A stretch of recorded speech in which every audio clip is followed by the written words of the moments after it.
Welcome to the World Rally Championship.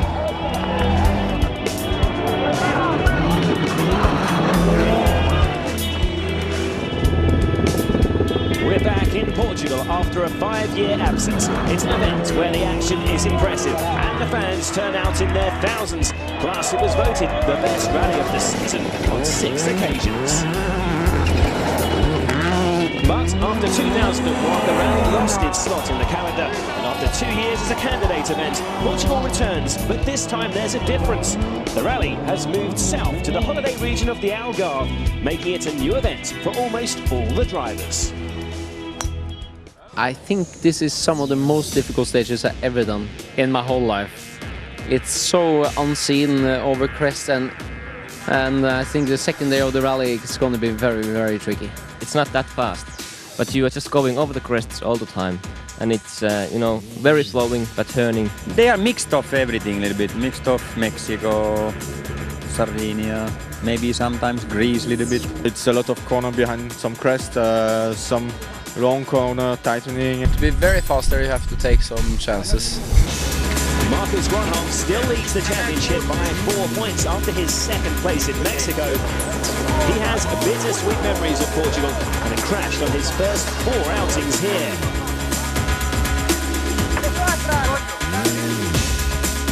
But the stages in the Algarve should be to his liking. I am quite confident that it will be a good rally, but not easy. I mean, it will be fight.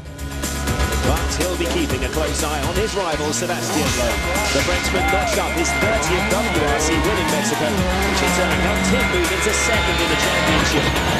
But Loeb struggled with his notes on the last new rally in Norway, so he'll be looking for a steady start here. In Norway I had some lot of corners that I ride too fast, so here I tried not to do it, so we'll see. Mikko Hirvonen was someone who didn't struggle with his new notes in Norway, leading from start to finish. He has the added advantage, having driven some of these stages in 2005, so he'll be one of the favourites. For sure I'll try to win here as well, but we have to see on Friday. Then I'll go flat out and then see what's the situation after the first leg, and then we'll see what's the kind of a tactic for Saturday and Sunday. Don't rule out Subaru's Peter Solberg. He led in Mexico in his remodeled Impreza. Would have proved a rival to Loeb had a free rock not hold the oil cooler. He knows he has the speed. Now he just needs some luck. The car is even better now, so let's hope we can drive even quicker. So, after 4 events, there's just 4 points separating Gronholm and Loeb. Mikko Hirvonen's third place in Mexico extended his lead over Danny Sordo to 13 points. Peter Solberg's failure to finish in Mexico means he's 7th and still behind his teammate Chris Atkinson. The rally takes place to the north of Faro. The event starts and finishes with a super special in the Algarve Stadium. Each day is made up of 2 loops of stages, with day 2 being the longest.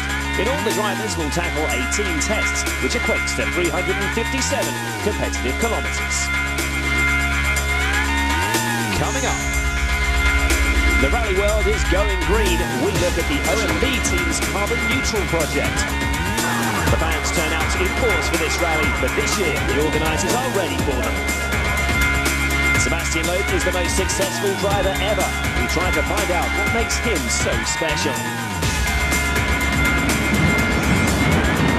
This is the Estadio Algarve, built for football's 2004 European Championships, and now the venue for a dramatic super special stage. 20,000 rally fans, and the stage is set for a rally spectacular.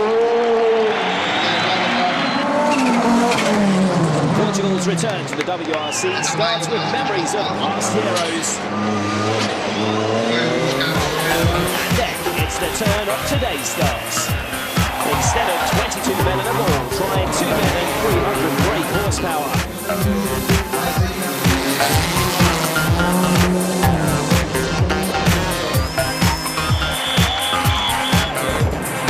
Oh, but there's an early mistake by Stobar BK Ford's Jari-Matti Latvala.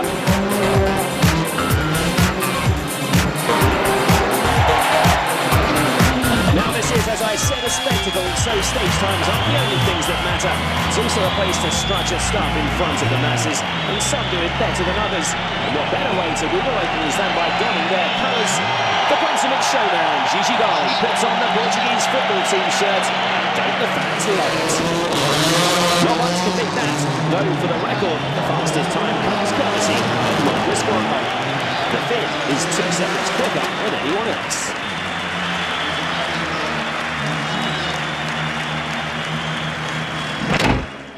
So this is how the top 6 looks as we go into the first real stage of the rally. A return to the Portuguese hills for Marcus Grönholm, the championship leader and early rally leader.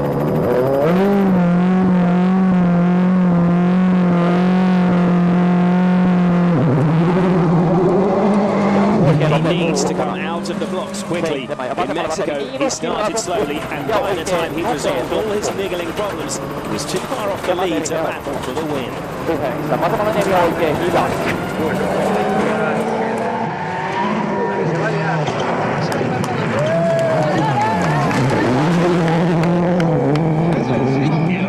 And this, of course, is the man Grönholm and everyone else wants to beat.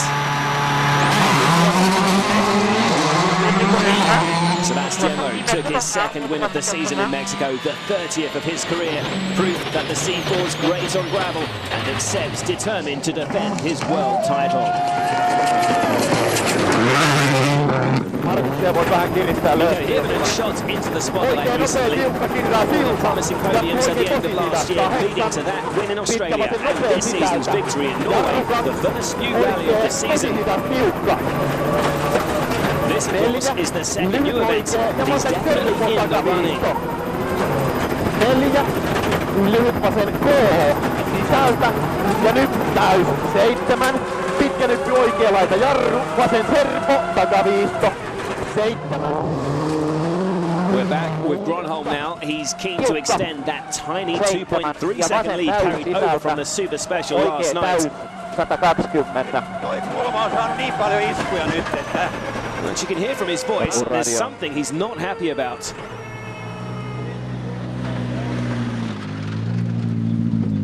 At the end of the stage, his mood's no better. There's no chance of an interview. He wants to inspect some damage to his car. He must have had a run-in with something. The Ford's looking a little battered after the opening 20 kilometres of the day. And a damaged tyre. The anti-puncture mousse system has been activated, so he's hit something in there. Peter Solberg in the modified Impreza will be wanting to build on his performance in Mexico. The team have carried on working on the car since the trip to North America, and their target here is for both Peter and his teammate Chris Atkinson to finish in the top 5.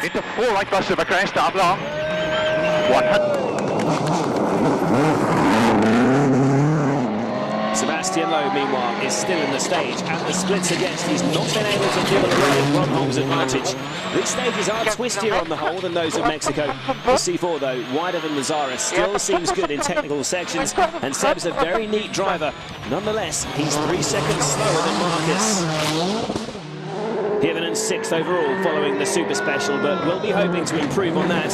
He does have that advantage of having driven here in 2005. That was an agreed car rather than a WRC car, so he won't have been at the same high speeds. That's his teammate Grönholm's time.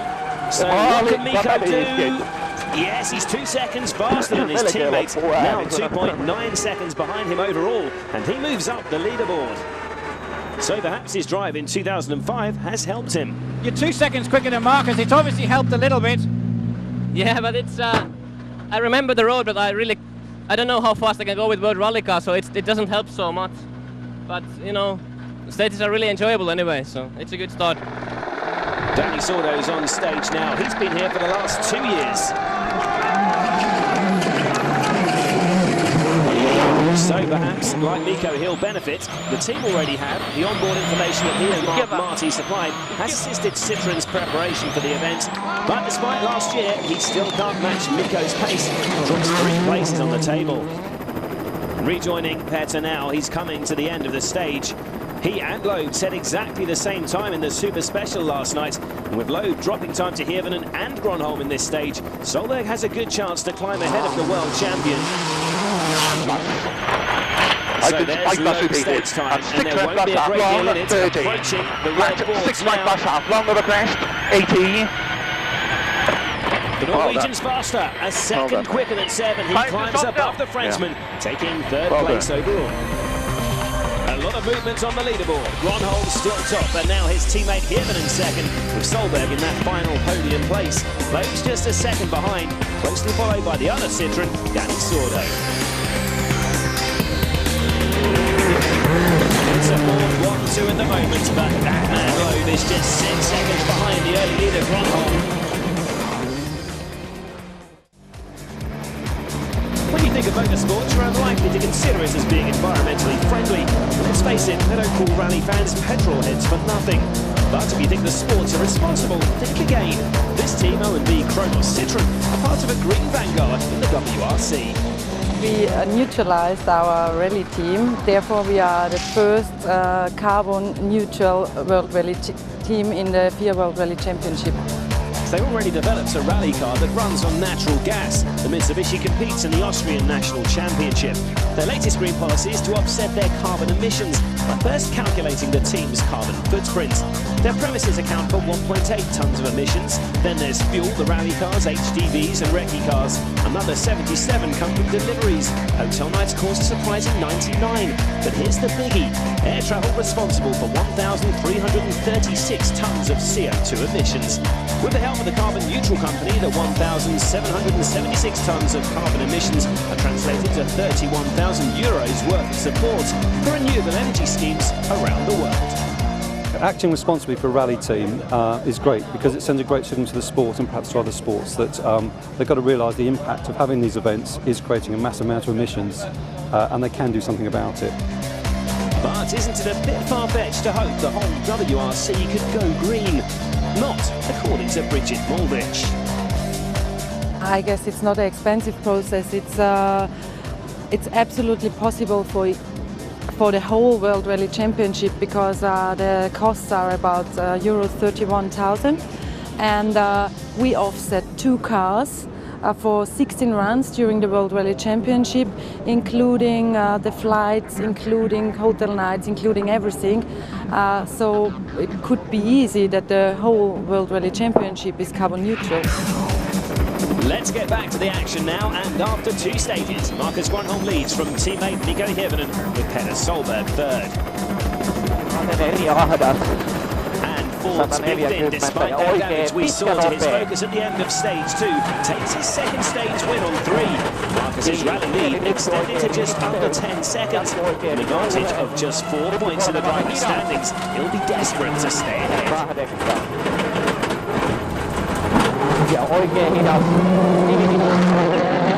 Second fastest on stage 3 is Petter Solberg. Set up changes to his Fretzer before the start of the stage. It seems to have helped. He climbs over Hirvonen to take second overall. But in stage 4, Gronholm struggling. The rally leader is experiencing steering problems. A heavy landing in stage 2 damaged the shock absorber. He drops time, and this could cost him the lead. Sebastian Loeb's fourth, coming into stage 4, 12.8 seconds behind Gronholm. He knows the Ford man's having some trouble and sees the chance to attack. There's Marcus's stage time, and Seb's looking quick. He's not far from the end of the stage, and look at the times. I think he's going to beat the Finn, but can he overhaul him? 12.8 seconds the difference, remember. Not quite, but he's bitten a huge chunk out of Marcus's lead. He's just 2.6 seconds behind. Second place, Petter Solberg, is in the prime position to take advantage of Gronholm's difficulties, starting the stage just 10 seconds behind. But no joy for the Norwegian. He's only 4th fastest on stage and jumps from 2nd to 4th. So Loeb jumps from 4th to 2nd and becomes Gronholm's closest challenger. Hirvonen stays 3rd, just 3.9 seconds ahead of Solberg. Further back, Chris Atkinson has climbed into the top 8. Back at service, Marcus Gronholm's engineers are repairing the damage to his Focus. Marcus keeping a close eye on proceedings. Marcus, what happened in stage 2? No, first I had a big jump and landing a little bit badly, and I think we destroyed the shock absorber already there, and then in the end of the stage I took really badly a stone as well, so then we had a little bit problems all the time. One man rather happier with his morning is Petter Solberg. Petter, you seem to be enjoying yourself this morning. Yeah, he's been going really well. Really happy so far, and we were laying second into the last stage. But I tried some different things with the car that didn't work so well on the last stage. We lost too much traction, but at least, you know, I have to try many things now to at least find out where to go with the chassis, and since I lost so much testing in Mexico, so but it's looking good, looking really good. The afternoon is a repeat run through the morning stages, so expect faster stage times as confidence comes with familiarity. Manfred Stoll, driving for the carbon-neutral OMV Kronos Citroën team, has been performing in his usual steady fashion. The season hasn't started with a bang for Manfred. His best result this year, 6th in Mexico. That's a position he's holding at the end of stage 5, but he'll want to improve. One man who's already improved is Jari-Matti Latvala. After falling to 18th following a stall on stage 2, he's been on the attack. A third fastest time on stage 6 sees him overhaul Stoll to take 6th place from the Austrian.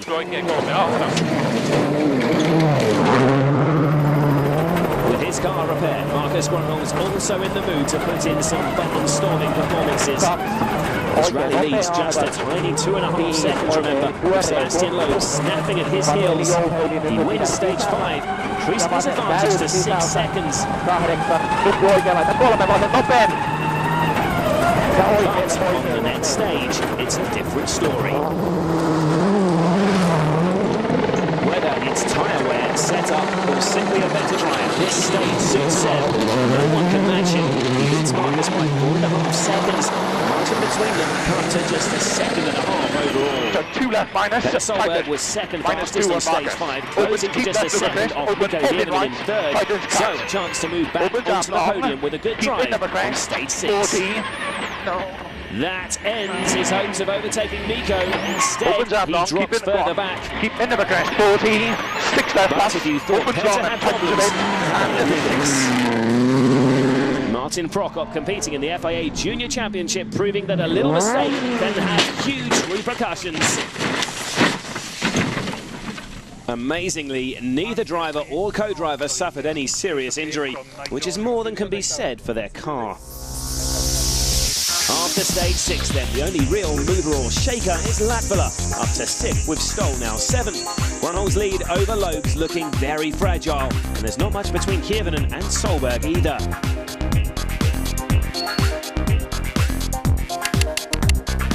And we'll concentrate on those battles in stage 7, 16 kilometres of tricky Portuguese gravel. Petter comes into the stage just 4.5 seconds behind third place Nico Hiervinen, and he's trying every sector to outperform his rival. This car does seem to be an improvement on last year's version, but instead of overhauling the Finn, he drops another 3 seconds to his rival. So one Ford man stays ahead, but what about the other?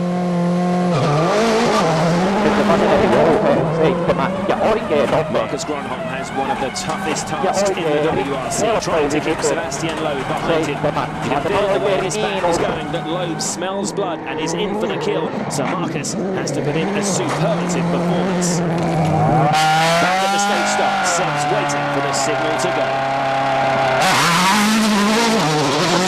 He says that already he nearly feels more comfortable with the C4 than with the Sara. And remember, he won 28 rallies with that car, and 2 now with the C4. He says it's good in fast sections and doesn't understeer when the going gets technical. He's certainly pushing here. Marcus and the Finn will soon be approaching the 10.4 kilometre split, and this will give us some idea of his pace. This is about 2/3 of the way through the stage.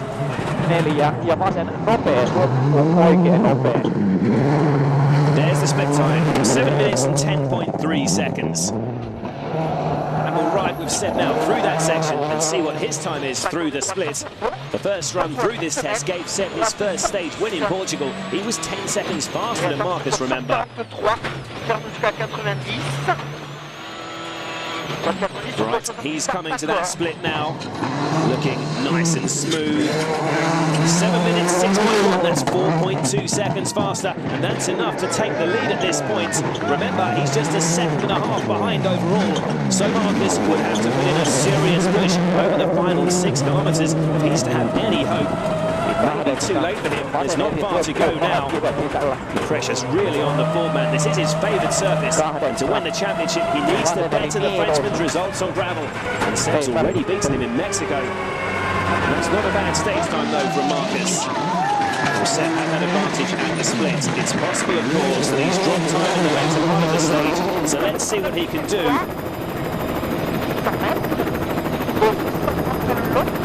We're into the last few hundred metres. There's Gronholm's time. Seb's really pulled out all the stops there. It's been an impressive performance from the Frenchman. But is it good enough to take the rally lead? Yes, he's done it. 4.6 seconds faster. Seb takes the lead. He's now 3.1 seconds ahead of the Finn. Sebastian, you finished at 4.6 in front, so that means you're in the lead now. Yeah, we take the lead now, but fight is really, really close with Marcus, and also Peter Hirvonen is not far. So it's an interesting rally for the moment. It's far to be finished. I think we will have to continue to fight like this tomorrow and probably on Sunday. Using virtual spectator technology, we can see Loeb crossing the line, beating Gronholm. And if the top 4 had started the stage at the same time, look how incredibly far behind the unstoppable Loeb they would be. There's Hirvonen's Ford, and even further back, the blue Subaru from Petter Solberg. So, day 1 ends with Sebastian Loeb at the top of the leaderboard. Gronholm is demoted to second. His teammate Hirvonen's a further 22 seconds back, and Mikko's still under threat from Solberg. Sordo, Latvala, Stoll and Atkinson make up the top 8.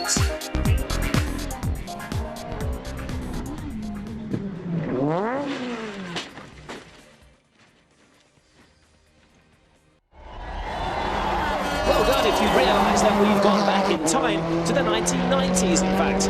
You could say that Rally Portugal was the victim of its own success. The fans were just too enthusiastic and it was hard to ensure their safety.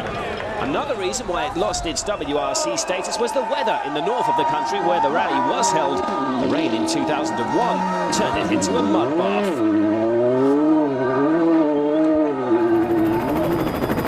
Here in the Algarve, the weather's more reliable, and because the countryside is less densely populated, it's easier to close roads and thus enhance the safety of spectators.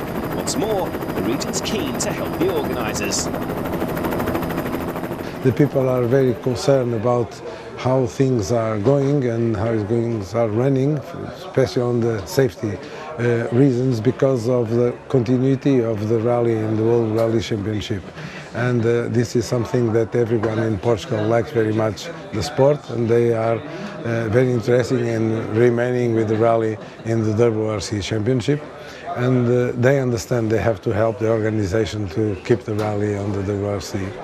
To keep the 500,000 spectators safe, there are 600 marshals, as well as 1,080 police officers, 80 medical staff and 50 firefighters are also in attendance. It's a huge feat of organisation.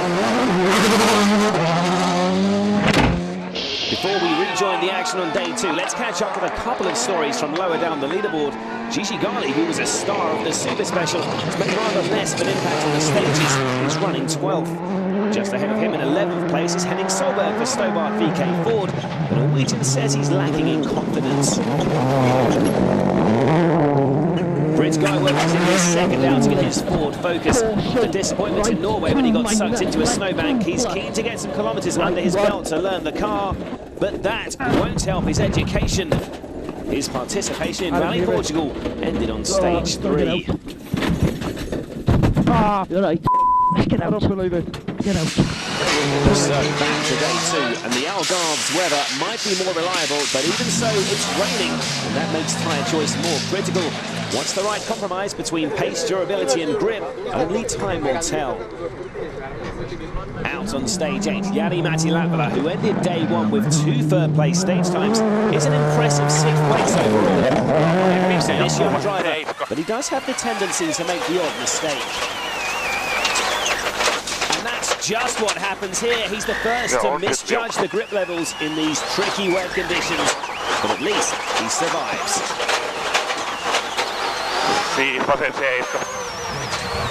Petter Solberg took a hard compound tyre with medium cuts. That suggests he's sacrificing some grip for the chance to attack. Into short heavy left, tightens. Oh, but he's off at the same place as Latvala.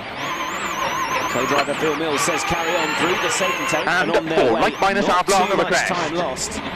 Just 7.5 seconds ahead. Overall is Mikko Hirvonen. He opted for medium soft tyres, but despite Solberg's excursion, he still loses 3 seconds to his rival.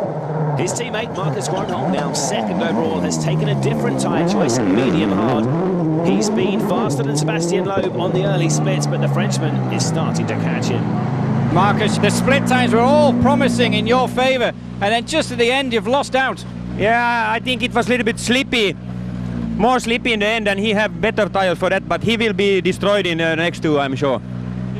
Sebastian Loeb went in an entirely different direction, taking soft tyres. A risky choice surely, with more than 76 kilometres of abrasive gravel before service that he's making on the stages remaining wet.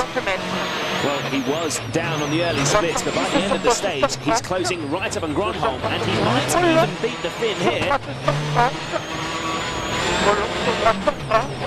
Yes, he's 2 seconds faster. His rally lead now 5.1 seconds.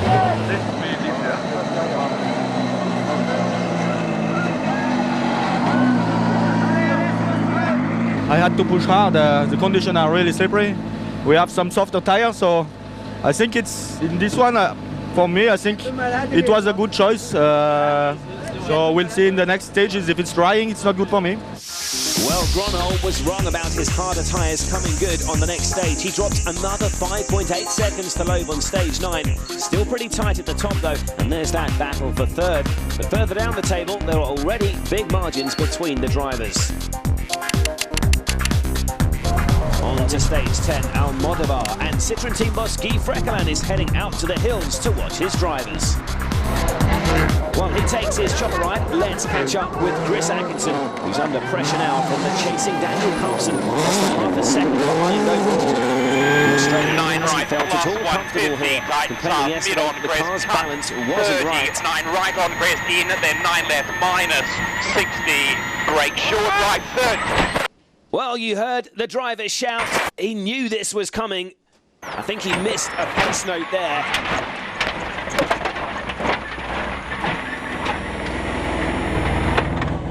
Right, yeah, you're right. Both Chris and Glenn McNeil unharmed, though the car's a mess. This is only 700 metres into the stage. They won't be going any further today. 7th place Manfred Stoll is the next car to tackle the stage. The Austrian has been his usual steady self.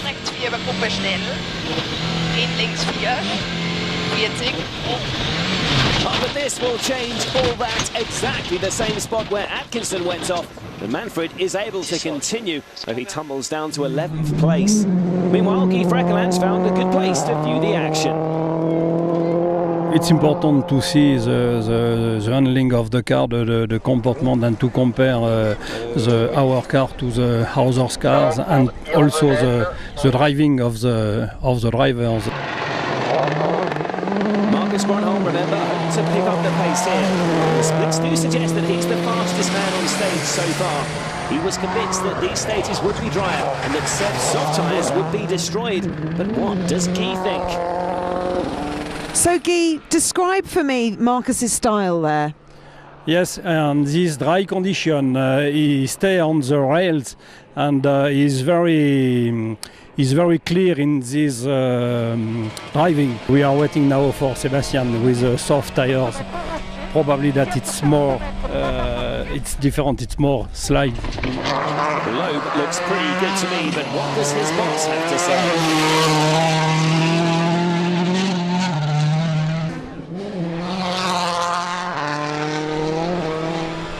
At this point, Sebastian was faster for 4 seconds. If he can keep this difference to the end of the stage, it's a very good choice for this morning. So you're a very happy man this morning? For this morning, yes, for this morning. But it's not finished. Always that note of caution from Guy. You'd think he'd be more confident by now. Time for him to get back to the service park. We'll stay with Seb as he finishes the stage. Gronholm's already through, and Seb will have his split times. He's a master at driving to the splits, and that's the time to beat. And he's done it, 4.1 seconds, taking his lead to 15. And there's confirmation of that lead. Petter Solberg, meanwhile, has dropped further behind Mikko Hirvonen. The margin now more than 13 seconds. With Stoll out of the points, Carlsen's now 7th, and Henrik Solberg sneaks into the top 8. At the service park, there's a chance to examine more carefully the issue of tyre choice. How much impact has it had in the battle for the lead? We had information that it's raining in the stage. In the 3 stages it was raining. But we had also the information that the rain will stop. But okay, then you have to think it will dry or not. And for that we thought it was raining hard, so the water will go in the gravel. Then it will be also wet under the gravel, and so with the different cars, I thought it will be muddy. And then I said, okay, I chose soft tires. No. We heard that it was raining, it was damp, and then, but we knew also that they are quite aggressive, abrasive, the road from the recce. So I was a little bit afraid to go with a softer compound. But Loeb took the softer one.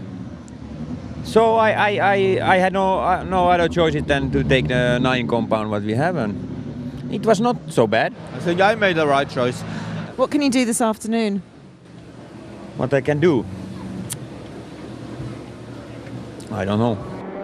Stage 11 is a rerun through Silvers Orique, the longest stage of the rally at 30 kilometres. And on this long stage, there's a problem for Citroen's number 2 driver, Danny Sordo. That driver's door swinging open. He's 5th overall coming into the afternoon loop. He's driving his own rally with no one near enough to catch or be caught by. His door still swinging open. Must be distinctly disconcerting for the Spaniard. As for Marcus Gronholm, this time out he's chosen medium compound tyres. Coming into this afternoon loop, he trails Loeb by 15 seconds overall. Petter Solberg is now 13 seconds behind 3rd place Mikko Hirvonen. He's eager to catch the fin and take the podium position for himself. He's still looking for his first top 3 position of the season.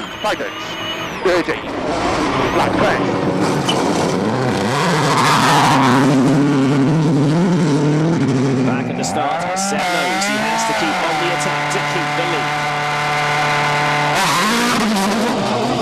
This time, he's the only member to have chosen hard tyres. Mikko Hirvonen's fighting to stay ahead of Petter. He's coming into the last section of the stage now.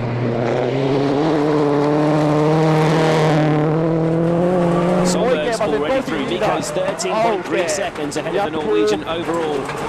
And it looks like he could extend that lead here. 4.1 seconds quicker, the gap between them now 17.4. We rejoin Marcus Gronholm. He's into the final sector of the stage. 15 seconds is a manageable target. I believe it was a Loeb he was chasing. He's putting in a good drive here, but as he did this morning, Loeb's closing in over the final sector of the stage. Marcus, the same as this morning. You extended the lead in the splits and then he just catches it back up at the end. I don't know. But we are again on different tires. He have harder tires, which is completely right now because my tires are quite bad. I don't understand. We are always wrong. So Marcus frustrated and Seb's just about to finish the stage.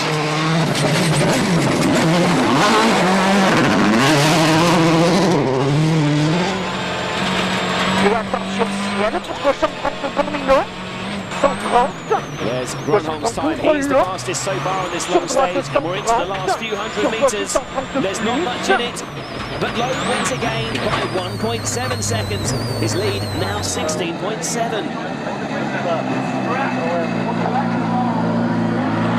I had to take big risks, pushing very hard from this time, and okay, this time I have more harder tires than Marcus. This morning it was softer, now it's harder, but okay, we'll see.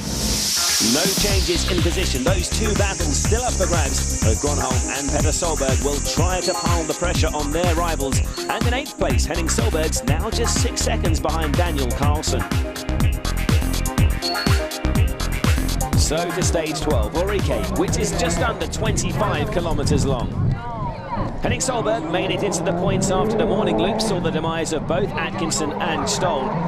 It hasn't been a sparkling performance, the Norwegian seeming to lack a little confidence here. But on this stage, he beats Carlson by 7.2 seconds to take 7th place from the Swede. It's a good stage for his brother too. Petter is faster than Mikko Hirvonen, albeit only nibbling back a second and a half from the fifth. Huggins 1 does of the crest. Petter though, always a pleasure to watch.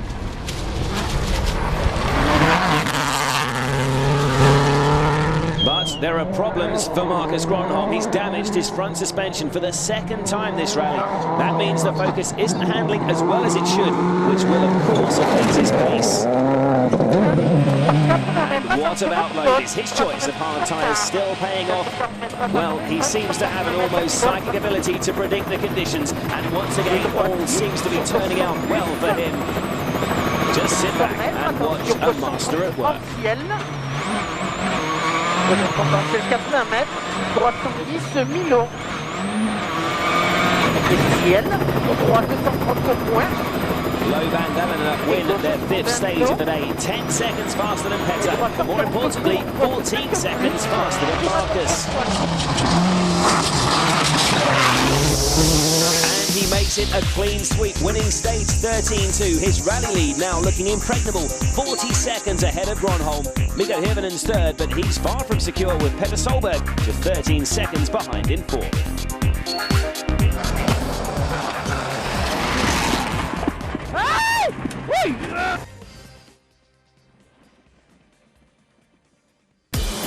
The final day of Rally Portugal, where once again Sebastian Loeb is in the lead. It gets increasingly difficult to think of good ways to praise him. So let's hear the descriptions of his genius, talking men who know a fair bit about what makes a rallying great. For me, Sebastian is the Michael Schumacher of rallying. You're a triple world champion, you know. How hard is it for you to keep trying? It's not hard to motivate. I think the motivation for me comes from the fight that I have in the stage.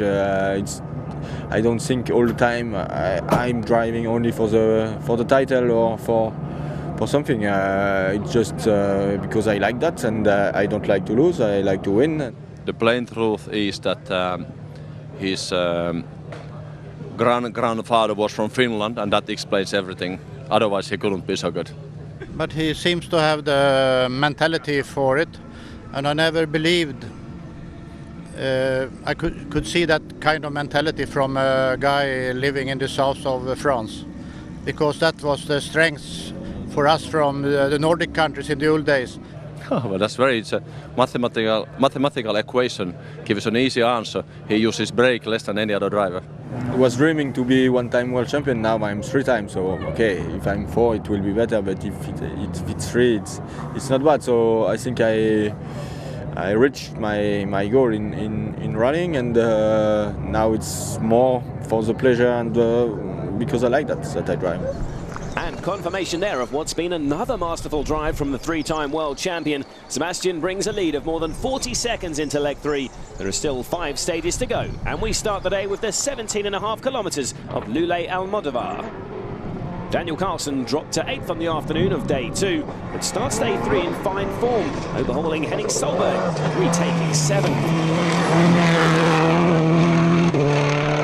In 6th is Henning Stobart VK4 teammate Jan-Matti Latvala. No danger, no drama. There's no one close enough to threaten him.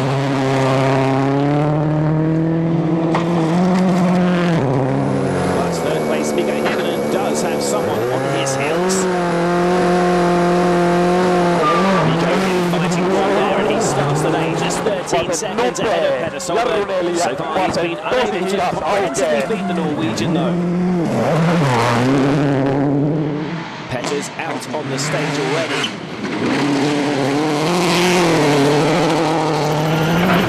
The Subaru team would love it if he could find enough pace to get on the podium.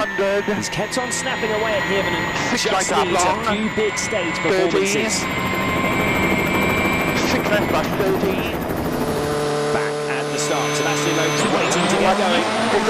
His leads just over 40 seconds after winning all 6 stages on day 2. Hard to bet against him winning his 31st rally.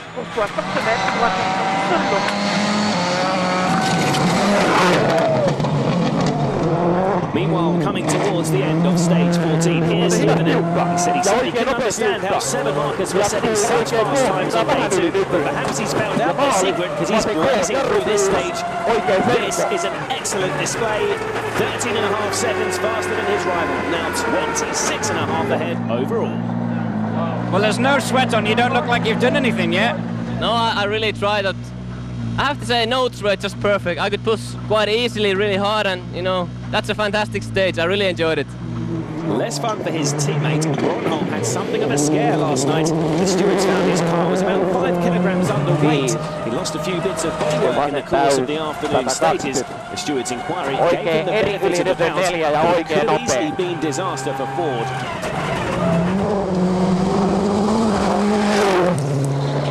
Seb's approaching the finish now. Marcus already through here, of course. The Frenchman's just as motivated now as he was heading towards his first victory in Germany 5 years ago. There's Marcus's time, and Seb's looking quick.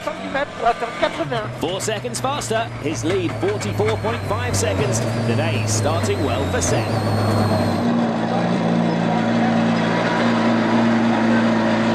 I don't want to lose my 40 seconds, so I was driving like I feel, no risk, and I think Marcus was not pushing so hard, so okay. He said there's no need for him to drive fast because you're so far in front. Good idea.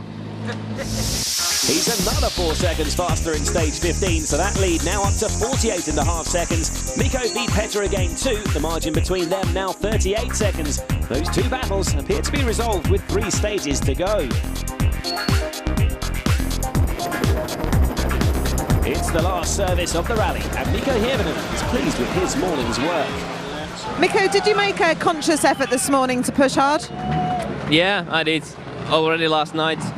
Well, after the recce, though, I really liked those stages and had a look at those from the video. Practiced those a little bit last night, and I decided that, okay, the first stage in the morning, I'm going to nail it in there, and it did work well. I didn't have any left from the tires the other guys used. I used everything yesterday, and unfortunately. So it was moving quite a lot, but we will see now. Everything can still happen, and but what can I say? I tried my best.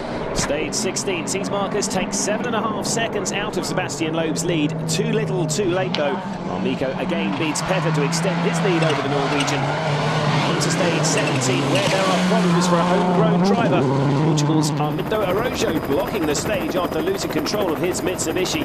It's already posing difficulties to the later runners. Only a small gap there to get through. Henning Solberg's next into the stage. Oh, but he's got problems. He's stranded at the start line here. He's got clutch problems and is hemorrhaging time. He does get moving eventually, but loses 3 minutes and drops out of the points. No such issues for Jari-Matti Lankala. He puts in another strong performance. 4th fastest on stage, looking safe in 6th place overall. 30 huomio vasemmiin. Half a minute ahead is the Citroen of Danny Sordo. We haven't seen much of him in Portugal. There's not much to report. A steady display, but no fireworks from the Spaniard.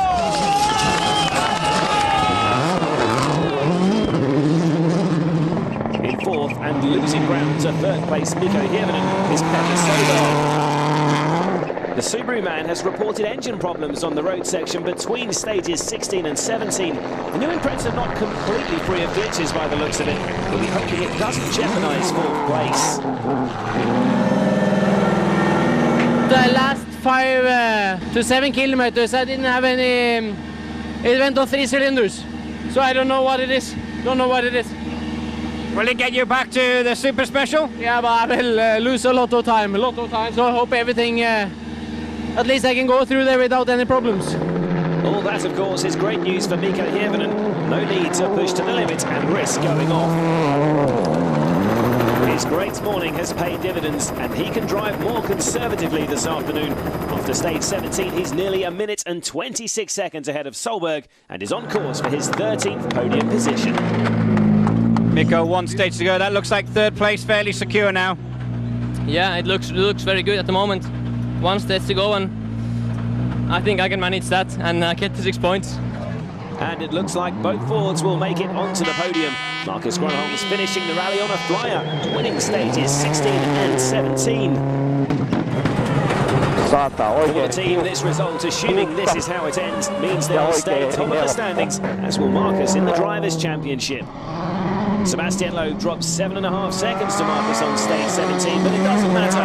He still leads by more than 30 seconds. He's heading for his 15th win on gravel. He's already won 15 on tarmac, statistically proving his equal ability on both surfaces. Just the super special to go then, and the positions look determined. Henning Solberg's loss of time means Gigi Gali is promoted to the top 8, just behind the highest placed OMV Kronos Citroën, Daniel Carlsen. Now, if you've ever wondered how to turn a football stadium into a racetrack, this should give you a clue. Once the rally organisers had permission from the owners to use it, first they did some creative thinking and then some serious cosmetic surgery, taking up the grass and replacing it with a racetrack. It took 10 days and it'll take another 15 to take up the track and replace the turf. But I'm sure you'll agree, it's worth it. The fans certainly seem to be loving it. Back here again for the finale of Rally Portugal. Again a festive atmosphere and again great action. Matthew Wilson making his mark, and Gigi Gali celebrates getting into the points. Oh, watch out, Gigi. It helps to stay on your feet when you're showing off. Totally undaunted, he's back on the roof to milk the applause. That battle for third was really won this morning, but this is where the result is rubber stamped. Petter Solberg's car managing to master the 2-kilometre circuit despite that engine problem. And Ford's Mikko Hirvonen finishing a very good day at the office. Petter, though, has to be satisfied with 4th. While Mikko celebrates his 12th podium in 15 rallies. The big duel, of course, was for the win between rallying's big guns, the 3-times world champion Sebastian Loeb. Wowing the fans with a massive jump. And double world champion Marcus Gronholm. Marcus made a strong start, leading for the first 6 stages, but he just couldn't hold off the attacking Loeb. The Frenchman has proven time and again his skills on the stages. What must be even harder for his rivals to stomach is his almost psychic ability to make decisions off them. I can only think of one occasion in recent years when he's made a wrong tyre choice. Putting in a fantastic display for the rally fans, the sort of performance this great stadium deserves. The Citroën team is keen to watch this final act as the fans. And fittingly, Seb wins the stage as he wins the rally. 31st career win for Seb and his co-driver Daniel Eleanor, whose perfect pace notes have played such a huge role in the duo's success. Here are the final standings. Loeb topping the table, Gronholm 2nd and Hirvonen 3rd. Petter Solberg the only Subaru to finish in 4th place. 5 points for the Norwegian then, and Daniel Carlsen scored points in all 3 rallies he's entered this season. Sebastian, congratulations. Another very successful outing in the C4. Yeah, very nice rally for us again. Big fight again with Marcus. We won our 2nd gravel rally on this season, so that's great news for the future in the championship. And 2nd in the championship.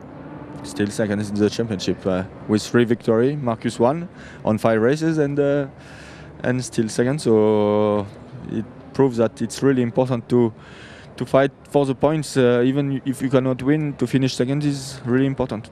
Do you know what you need to do to beat Sebastian? Okay, we are going to change the car a bit now, and let's see how it works, and then we have to be always correct with the tire choices and things like that. So that's the reason. In the Drivers' Championship, Marcus's lead is cut to 2 points from Sebastian. Mikko Hirvonen stays close to the top two on 32 points, while Petter Solberg climbs above his brother to take fifth. In the manufacturer's standings, still looking good for Ford, staying 15 points ahead of Citroën. Subaru are a point above Stobart in third place. Next month, the WRC takes the long trip to one of the most eagerly anticipated events of the season, Rally Argentina. You'll find a preview on WRC.com.